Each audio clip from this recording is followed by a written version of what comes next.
This is fantastic. Look, we're in a Himalayan salt cave buried beneath the earth talking about mycelia. I think you covered it all, really. I'm Danny. I'm the founder of RAIN, which is a holistic land restoration organisation working with indigenous groups and other marginalised traditional communities in Brazil.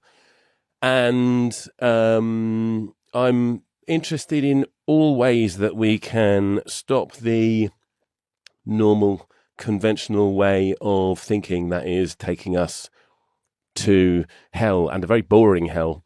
So, yeah, I'm excited about psychedelics. I have published on, as you said, psychopharmacology of biblical incenses. I've spent time in the Amazon with an ayahuasca lineage there. But I'm particularly fascinated by hypnosis, by different ways into trance, by what it opens up beneath the more superficial trigger response. I've been told to do this, I've got to do that, I'm pushed into this. How the intuition can be liberated. And another area of research that I think is relevant to Mycelium Hub is collective intelligence. What happens when a single protist, a slime mold, joins up with its friends and networks through mazes, starts to predict rhythms in time, starts to work in a decentralized, non-hierarchical, intelligently responding collective. And I think our human story is moving towards a collective intelligence, and the kind of tech and the kind of organizations getting together faced with this centralized control grid. We're finding new ways to connect, finding new ways to do things, finding new ways to think. And I believe there's some deep intelligence inherent in us that is flowering at the moment if we know where to look for it. The mind, the human organism, actually is capable of extraordinary feats of artistry, capable of extraordinary feats of strength even. When I was about 16, a friend of mine was in a car crash, and his brother tore the door off the car in order to get to his girlfriend, who was trapped in the car. There is a inhibitory function of the frontal cortex over what we do, right? And there are ways to access extraordinary powers of the mind. I'm particularly interested in neurodiversity. For example, there's lots and lots of cases of autists who've been able to do calendar calculation, or like, for example, my grandfather's great uncle, who was a great rabbi, he could count the leaves on a tree or the bricks in a wall at a single glance. So I think the first thing is just to be aware that we are capable of so much, yeah? And then what is it that interrupts our power, yeah? So our power coming out and our perception coming in, they're two different things, and they're both filtered. And they're filtered, like you say, through, for example, belief systems would be one.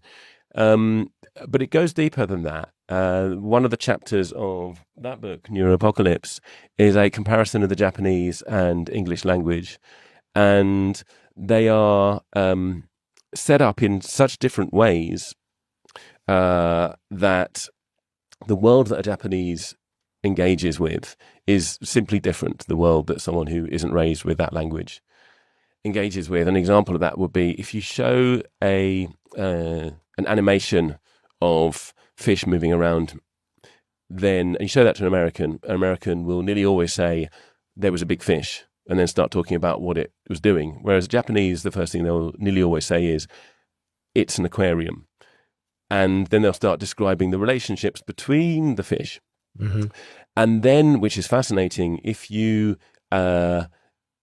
if you stop the animation and 5 minutes later you question those two people about if a particular fish was in the animation, it makes a difference to the Japanese if you put it on a different background. So if you put it on a different background, Japanese take longer to answer the question and they make mistakes more often. Whereas an American, doesn't matter what type of background it's on.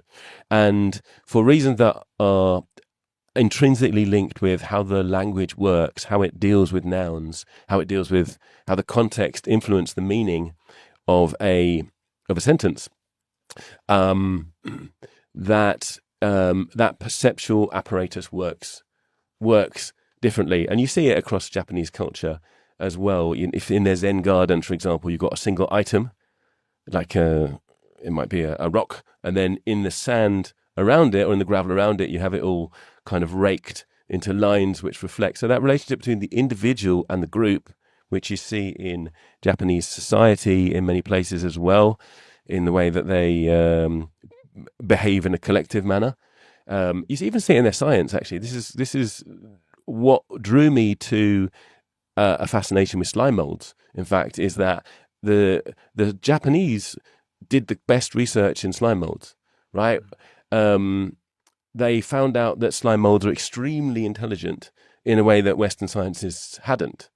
And that's partly because the way the Japanese language constructs the world is it has a way of talking about something, intelligence or energy beyond the person, like ki. In Japanese it's ki, in Chinese it's chi, and we tend to think of that as an energy.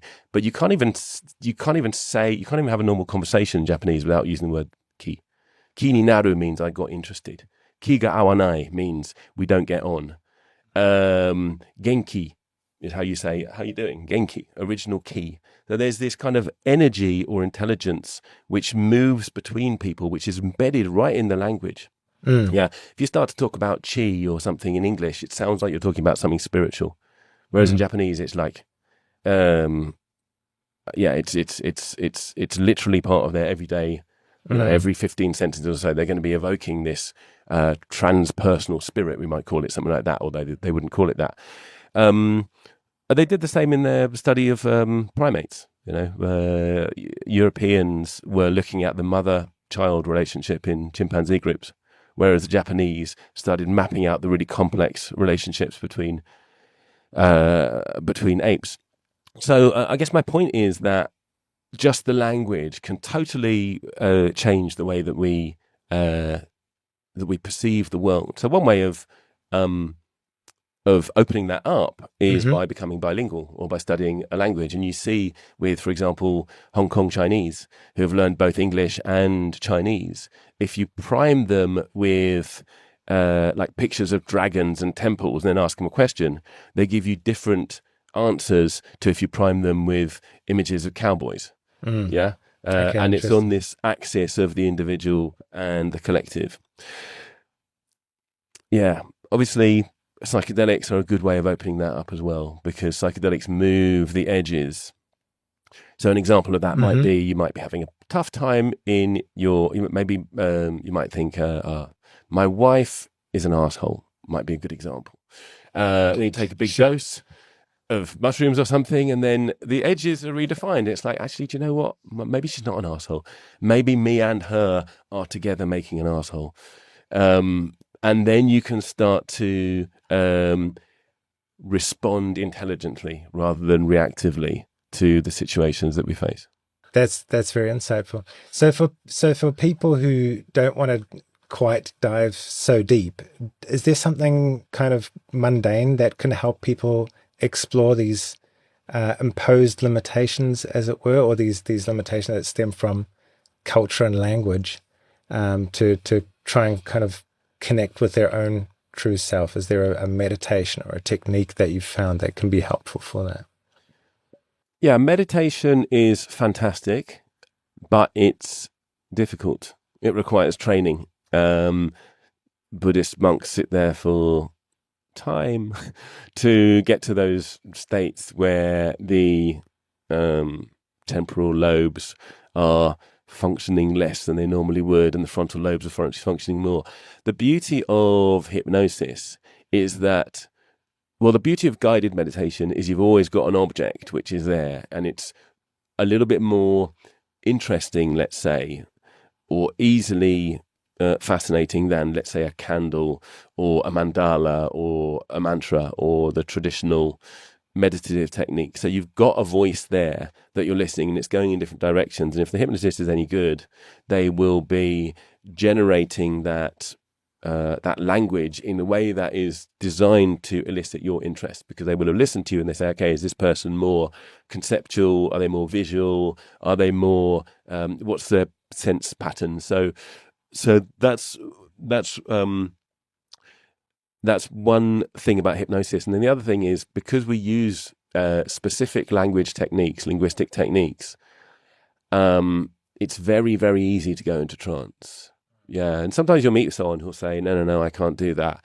I don't know, when I hear that, it feels like, imagine you went to a doctor, no, my blood doesn't clot. I mean, it may be a case that you're a haemophiliac, but, have a go and see. So I have on my own website, which is called Transform Hypno, trance with the C, I have a whole bunch of downloads which you can go and check out. Some of them are free, and just dip your toe into trance and see what happens, see what opens up. If you do that a few times, then your life could change quite spectacularly.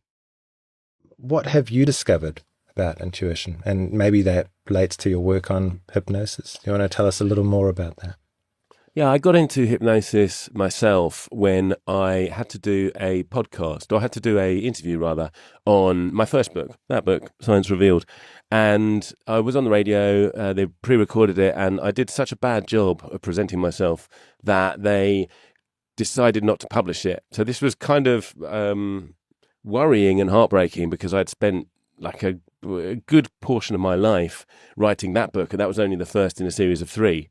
And if I couldn't present it, what was I going to do? So I went along to a hypnotist, and the guy interrupted a pattern, right? And the pattern was, and I don't know exactly how it first emerged. It probably was when I had to present something at school and I got laughed at, I should imagine, and I don't remember. But the experience of being in front of a whole bunch of people and then talking was not something that went well for me. For whatever reason, that particular situation triggered a predictable response, and that predictable response was me going into my shell. So this guy hypnotized me, and he asked me what it would look like if that wasn't the case. What would it look like if I was doing well with public speaking? And so I said, oh, well, I'd be in a beautiful auditorium. People would have paid to go and see me. They'd be leaning forward in their chair. They'd look at me when I came in. And then he put me into a trance, fed that back to me, basically. And then quite shortly after that, well, I thought I'd been robbed. I came away. I didn't feel a great deal when I was being hypnotized. I thought, wow, that was 70 quid down the drain. And the next time I had a public speaking gig, when I arrived in the auditorium, something kicked in, some kind of new response kicked in because of what had been laid down, this alternative pathway that had been laid down in a deeper part of myself. And when people were looking at me, I didn't think what I would have usually thought, which was, whoa, people are looking at me. I thought, whoa, people are looking at me. And so we can dig down beneath these superficial triggers, responses, ways of doing things, and start to fiddle around with the mechanics underneath that. And intuition is something we can also access, right? We can interrupt those patterns. In fact, there's a technique in hypnosis called pattern interrupt. Most famously, you do it when you're shaking someone's hand, and then they're expecting you to shake their hand, but you give it a yank, and then you've already primed them, and you say sleep, and they drop into a sleep. And if you're doing sleep hypnosis, you can then convince them that they're a Chinese comedian, or that they've forgotten how to sit down, or what the number 3 is, or whichever way you want to take it. I don't do that anymore, by the way. But the interruption of the pattern opens up a space where all kinds of things are possible if you've primed it properly. So that's relevant for people coming out of a for example, what you guys are doing, people coming out of a way of living that they're not particularly happy with, if they can be primed in a certain way, and I know you're doing that with your own life hacks, for example, and then find a way of interrupting those patterns, then we open up this space. In that space, that can be directed by the hypnotist or by the shaman, whoever is conducting that situation. But there's also something to be said for dropping into your own, to your own deeper wisdom there, because the unconscious has got a plan for you, right? It might be different to the plan that you've been taught to follow, or you've thought that you should follow because of whatever conditioning you've had growing up, or what you think is important in life. But it is doing something already, and you'll probably find that if you're in a job that you're not meant to be in anyway, but you feel you should be there, your unconscious might start hijacking it. Right, that was my experience when I used to be an English teacher. It was great. I loved my job until it became clear that the deep parts of myself wanted to do something else. Right, I wasn't listening to them at that point. I was going to my next lesson. But what happened was I found that I didn't have the patience for my students anymore, and that had never been a problem for me. I always loved it. But at this point, it was like, oh, okay, I can't be asked to listen to you. So what's going on here? And I could see that I was about to start hijacking my life for this deeper level, for this intuition to kick in. So I started listening. We did a group meditation in the salt cave a couple of days ago. And what I found really interesting was the way that you described it. It wasn't like you're kind of taking control of, the hypnotist is taking control of you. You're just allowing us to be able to tap more into our subconscious. We want to talk a bit more about that. Yeah, I mean, I'd like to flatter myself by thinking I have a super powerful voice and I can influence people's heads, but it's not really how it is. People's own power begins with their imagination. Everything we build, if you want to build a house, if you want to start a company, you want to start a new life, it all begins with your own imagination. And there are certain hypnotic techniques which we use to, let's say, allay the fears of the conscious mind, that it's in a safe space. There's certain, like, the pattern interrupt is one. Sometimes we leave a really, really long space, and then the mind starts to turn in and goes, okay, what's he going to say next? You know, and then it opens up a whole load of possibilities, and the conscious mind gets lost within all the possibilities. Or sometimes we'll use other linguistic techniques which confuse or tire out the conscious mind. And then the deeper parts can come through. Yeah. So what was your experience in the cave? How did it feel? Do you want to go? Yeah, I'm happy to speak to that. I just felt like I went into a deep trance, and at some points I didn't really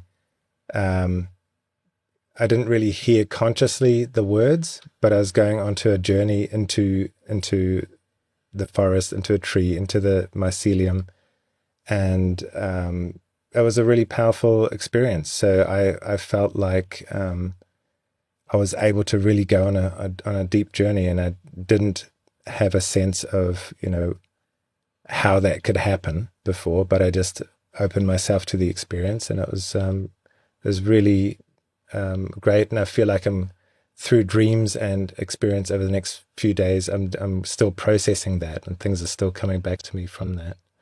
But yeah, I felt like it was a really powerful way to connect with my intuition and with my own deeper self. And it's so easy to get distracted into devices and apps and all the things that are going on, that I find myself often not listening to my intuition because I'm so much in my head. So I find it a really powerful technique to connect back with my true self. So thank you for that. Yeah, one of the ways that one of the levels of trance, let's say, is a level where something's going on, but you can't really piece together from one word to the next word what's going on, because the conscious mind at that point has gone, we'll just kind of leave it up to the imagination here. And it's a really good state to get into, because you've then dissolved this whole linguistic and conceptual level of the self, right? So the conscious is still there, still watching. You're not. Its job is to look after you, right? So it's always there. But if it can kind of let go like that, there's those kind of things bubble up, and they're not linked to the normal patterns. Do you see a connection between mycelium networks and human intelligence?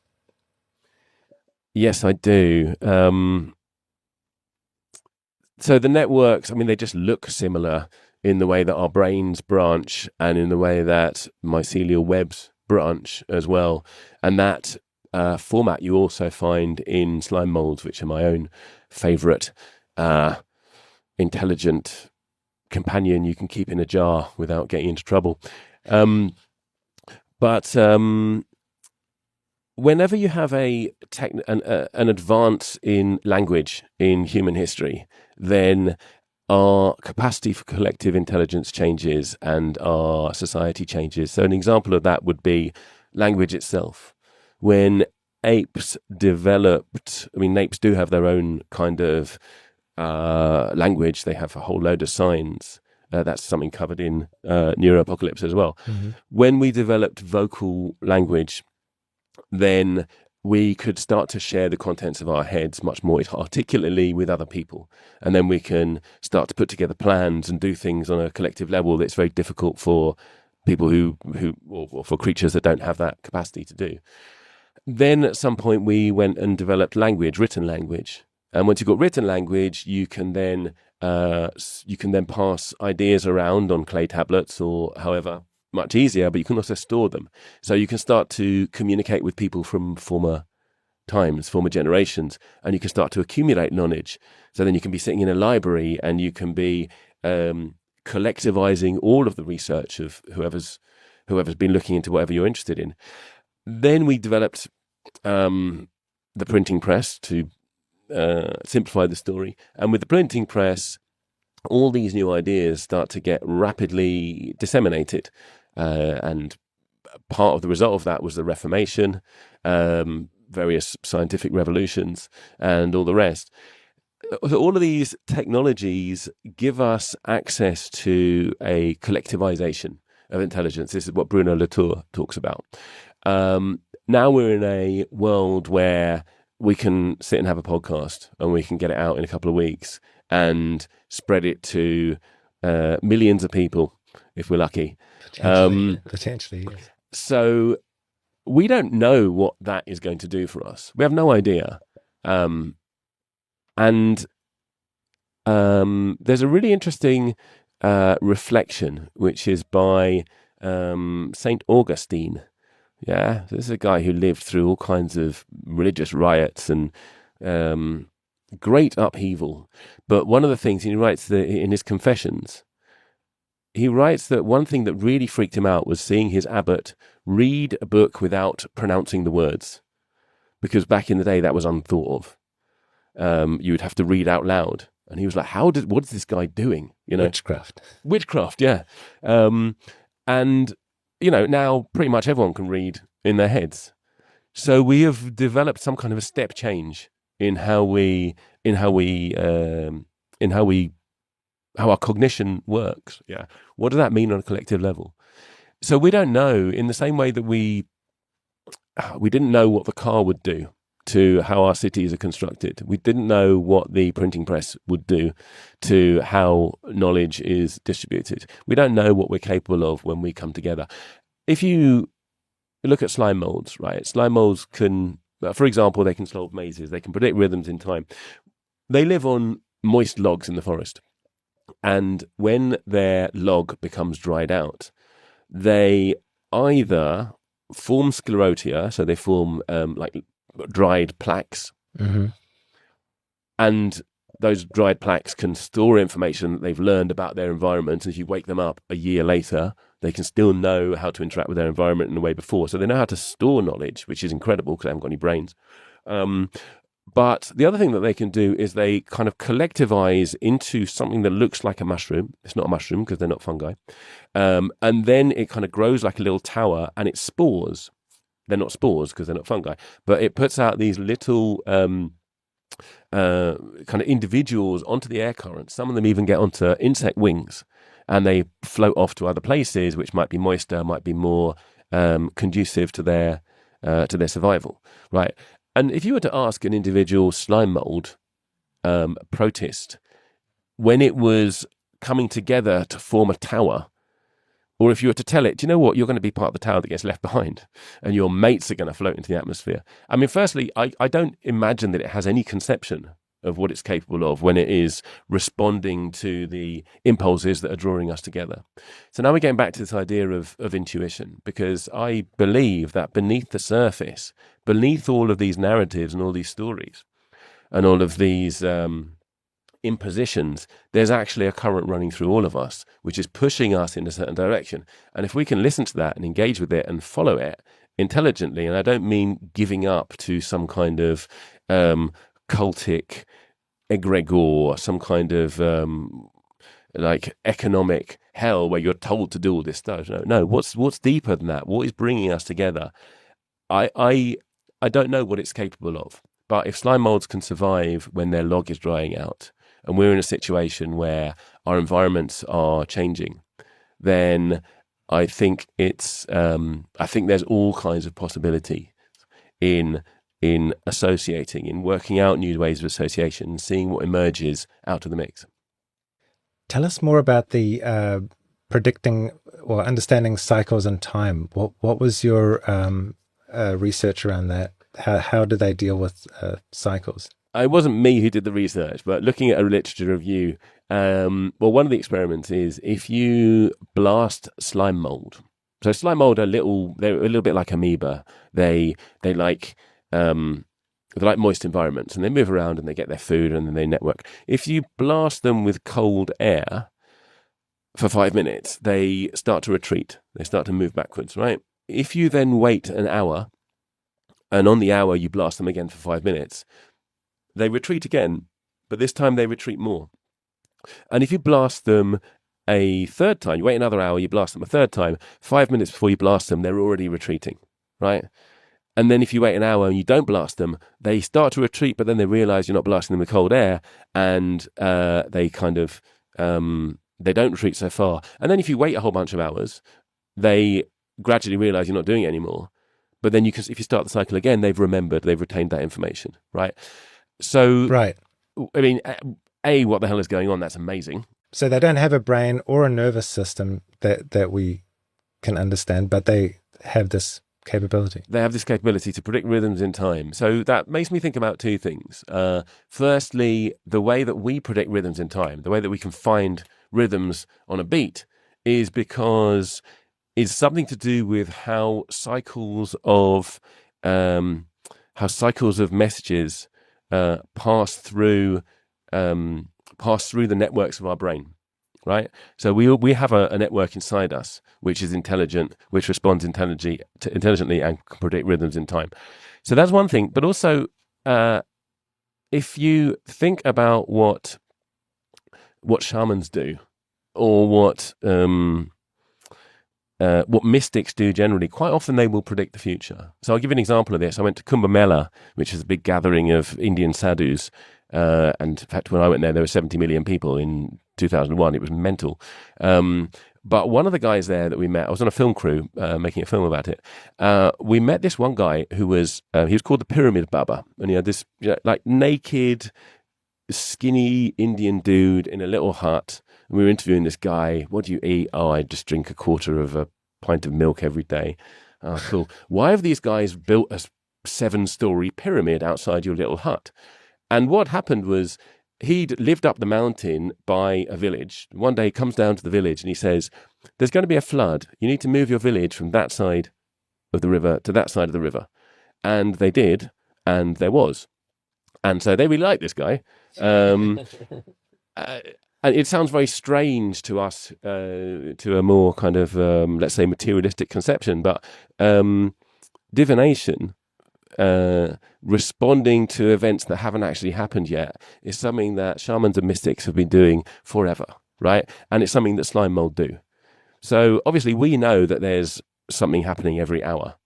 But do those individual slime molds know that? No, I don't think they do. I think they're responding to something, what we would call it unconscious. The way they think is very difficult to understand, right? But there are these cycles which may be far too complex for us to understand with our conscious minds, which is how this links back into autism and calendar calculation as well. You can ask a calendar calculator how they know that October the 4th, 1832 was a Tuesday. They may not be able to articulate exactly how they know that. And by the way, I don't know that it is a Tuesday. But there are patterns beneath the surface that we can key into on an intuitive level. Amazing. That's fascinating. Do you think modern societies are too structured around control and hierarchy? And if so, how can we start unlearning that? How can we start moving towards something that's more in line with something more organic or intuitive?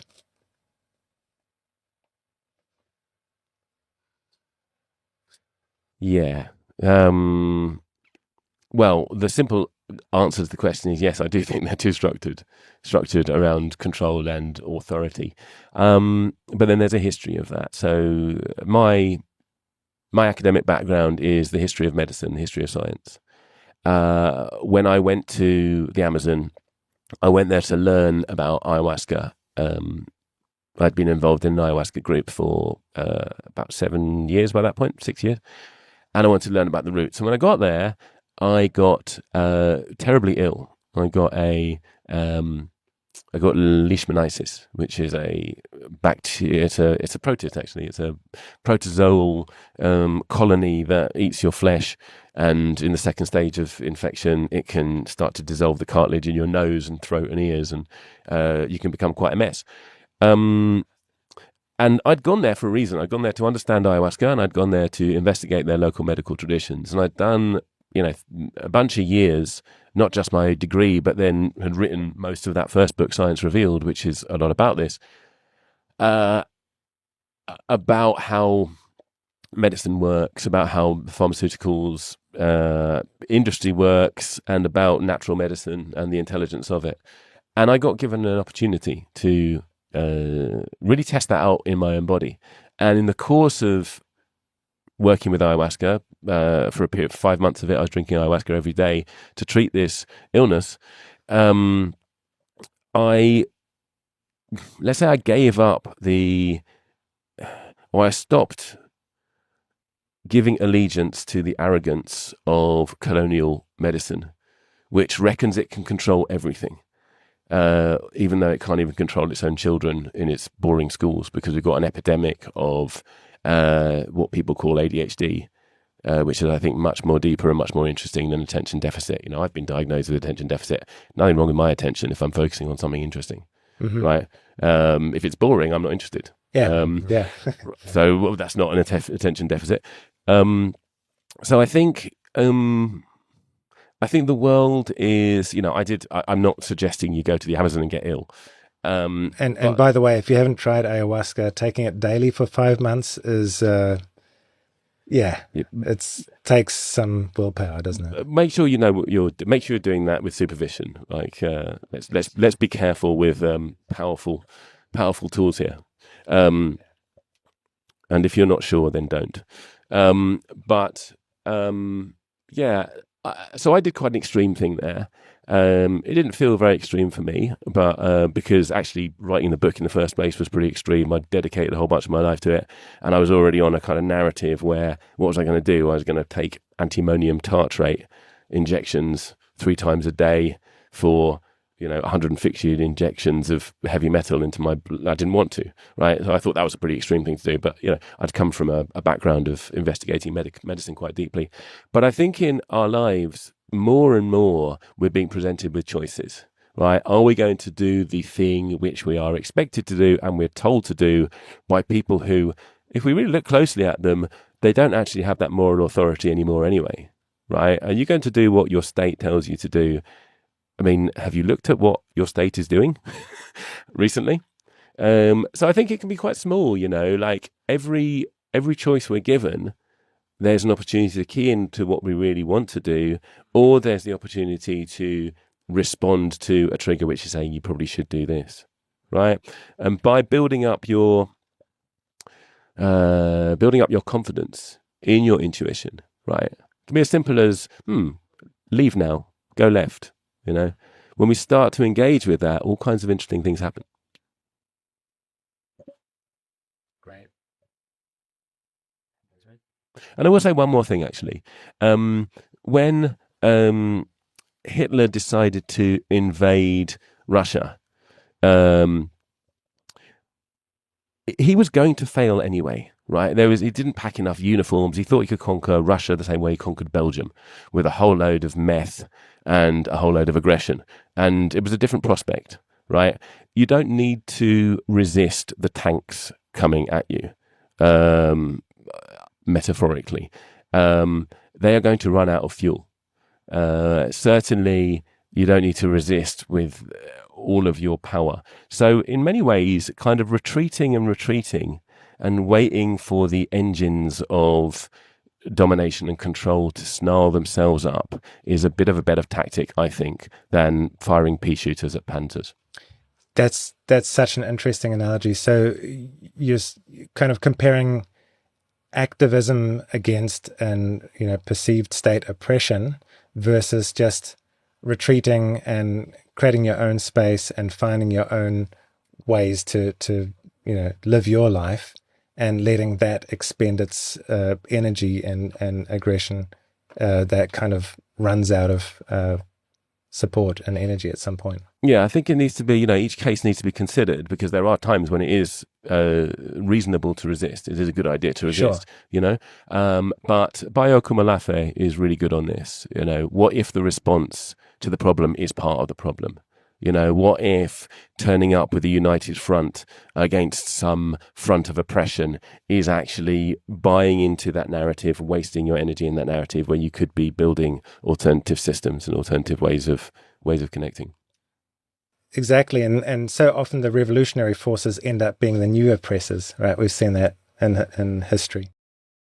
Based on everything we've discussed today, which is kind of intuition, decentralization, shifting perspectives, how do you think people can apply this to their everyday lives? So what can I do for these people? Firstly, congratulate them. Good move. Secondly, if you want to work with trance, if you want to interrupt some patterns, hypnosis, a lot of people think that's really weird. I don't want my mind to be controlled. Go and check out how I do it, what I do. You can see that at Transform Hypno with a C. And I've got a whole lot of explanations of hypno. I've got online downloads where you can, some of them are free. You can go into a hypnotic trance in the privacy and the comfort of your own home and see what emerges out of the unconscious. So that's one way, is spend some time with yourself as well, because regeneration begins at home. And on another level,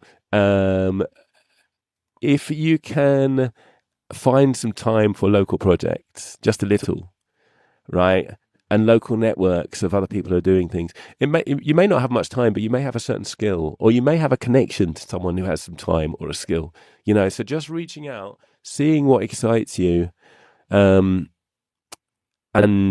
just listening and responding, seeing what's going on in your local area, and seeing how that might hook into what we're doing. So, for example, if you've got a kid in school and you'd like to plant some vegetables there, you'd like your kid to be a bit happier because they're bored inside, and you'd like them to have an outdoor classroom, talk to us. We may be able to help you out with something there. I guess rest in the knowledge that you've made a good decision, and that the world is rewarding people who are working for it. I believe on a deep level that there are forces of regeneration which are much older than the forces of extraction, right? Our livers regenerate, our communities regenerate.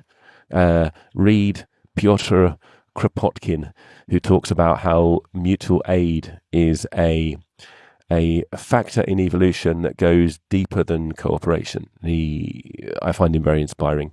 He talks about how insects share the contents of their stomachs with each other. He talks about how the habits of mammals are geared towards mutual aid, how the habits of traditional communities, medieval guilds, all of these kind of things. And he notes that when the forces of control retreat, people go into collective land ownership, collective work. All of that stuff happens naturally because you don't need to learn how to do mutual aid. You need to key into something which is deeper than humanity itself. Yeah. So we're back to this thing about intuition. If we drop that whole game, we don't want to be part of that game. We release the powers of our destiny, let's say, or what Jung would call our libido, what drives us towards the next stage in our own personal lives, which is also part of our collective human journey.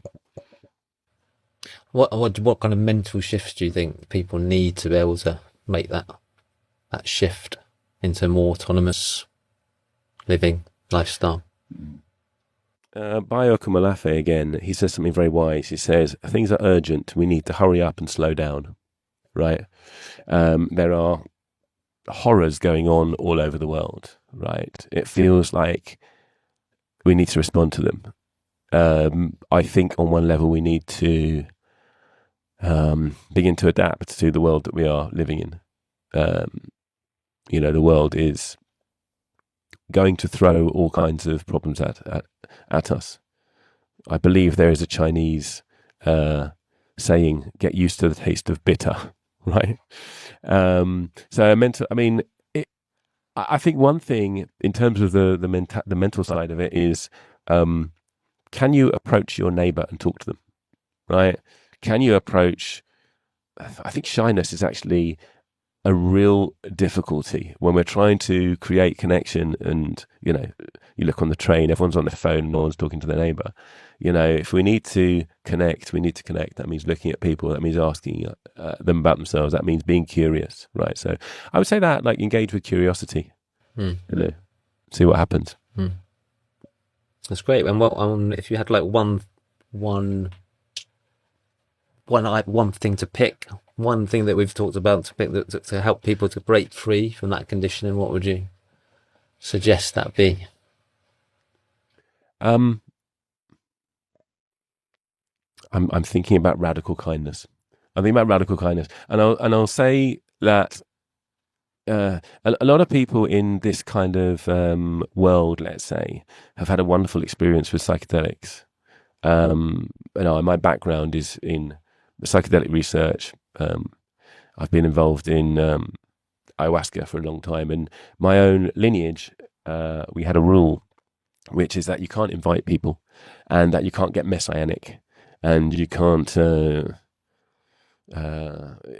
cajole people to go along, right? So if you have, this applies to psychedelics, but this applies for other things as well. If you have had a revelatory experience and you've seen the light, let's say, whether that's through psychedelics or breath work or just a walk in the woods, whatever it might be, let's not become like boring Christians on the street corner trying to get people to go to church, right? If you want people to come on the journey with you, then the wisest thing to do is demonstrate through your the impeccability, that's too much, through the way that you move through the world, through your kindness, and through the charisma which automatically comes when you do start moving kindly through the world, that this is a way that people can be, right? And if they go, oh, how come you're so interesting? You might say, well, let me tell you about my fungal friends. But so I say that, like, it's one thing to we often confuse the means of our revelation with the meaning of our revelation, right? So mushrooms isn't for everybody. Hypnosis isn't for everybody. I hate to say it, but regenerative agroforestry impact network may not be for everybody. But whatever it is that you've done that's got you to a place where you are seeking a new way of being, you can model that in your own way of being. Excellent.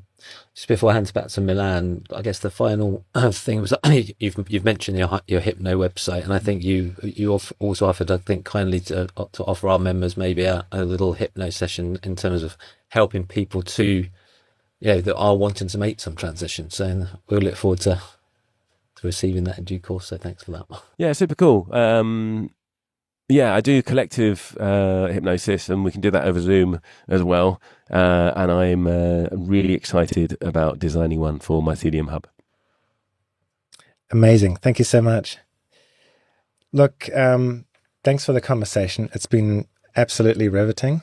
And your work connects so many areas. It's like self-awareness, collective intelligence, and everything in between, history, and there's a lot of areas that you have done a lot of deep work in that we haven't even touched on, so we might be asking you back in at some point. Just a few questions before we end the podcast. If listeners take one action after hearing this, what should it be? If listeners take one action, what should it be? I'd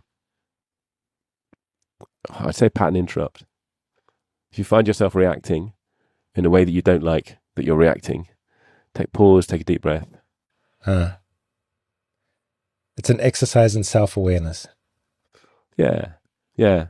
Be yourself. And if you find that that's not quite cutting it, then I can't recommend highly enough doing some hypnosis. Amazing. And so, for those, you've mentioned different websites and projects. You've authored 2 books as well. If someone wants to learn more about your work, where can they find that online?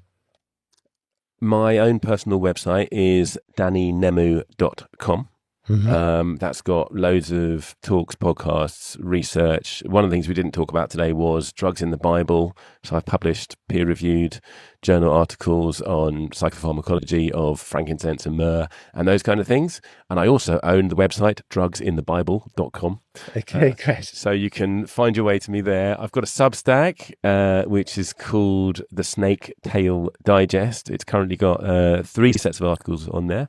One of them is about ADHD and the appalling scientific research into Ritalin, and 5 traditional medicines, 2 of which are Ayurvedic, that treat the cognitive style, which is sometimes called ADHD. Another one is the story of my grandfather's great uncle, who was a major rabbi in Jerusalem at the time when the Zionists arrived and tried to excommunicate the Zionists because he considered them the greatest threat to the Jewish people that they had faced in many centuries. And he was a very interesting autist, irascible, extremely pedantic, brilliant scholar. Wow. And so that's also a kind of investigation into the place of neurodiversity in offering a different perspective, and what happens when you don't listen to neurodiverse people when they're saying this is a big threat. Yeah. Relevant with what's going on right now. Yeah, exactly. There's another article in there which is about, it's actually the RAIN manifesto. So have a look on there. And then the RAIN website is rainreforest.org, and my Hypno website is transformhypno.com.